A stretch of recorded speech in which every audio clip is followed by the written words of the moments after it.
Before I started quilting, my craft room was full of rubber stamps, ink, and cardstock. Yes, I loved making greeting cards. Now I can play with my fabric scraps and cardstock and combine those two crafts. Let's have some fun making fabric Christmas cards. I'm Andy, and this is True Blue Quilts, a place to enjoy, experiment, and excel as you quilt. Here we have our ticker tape Christmas tree handmade card. The supplies for this project are very simple. You just need a few rectangles of fabric to make your tree. They range in size from about 1 inch square to about 1.5 inches by 3.5 inches. And you can always just trim them down as you lay them on the cardstock. Cut your cardstock or construction paper to fit in whatever envelope you have on hand, and we're ready to get started. For my ticker tape Christmas tree, first I want to secure the fabric to the cardstock. A little dab of glue on the fabric to hold it in place while I stitch.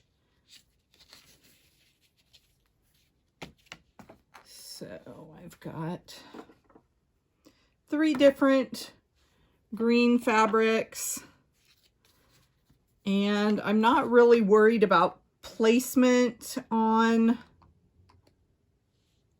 the card because this needs to have just a really rustic, rough shape to it. And then I'm going to stitch a nice triangle there over my card.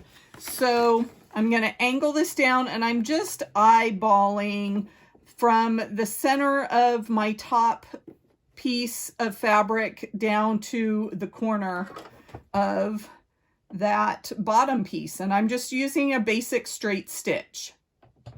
And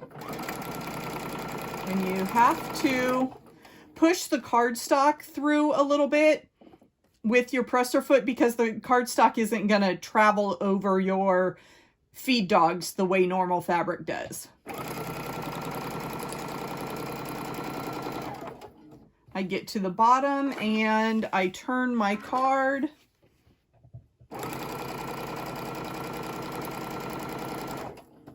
Get to the corner, and again I'm going to turn the card, and then I'm just going to eyeball from my needle up to the top of my fabric again.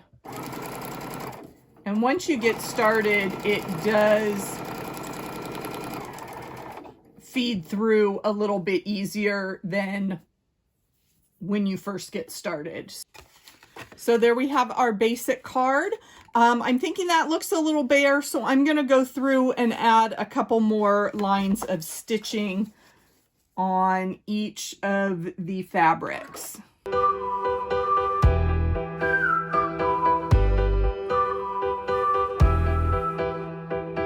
Much better. There we have our basic Christmas tree. I need to take some scissors and clean up those loose threads and write a Merry Christmas message on the inside. Stay tuned. I have more fun projects to help you get in the holiday spirit.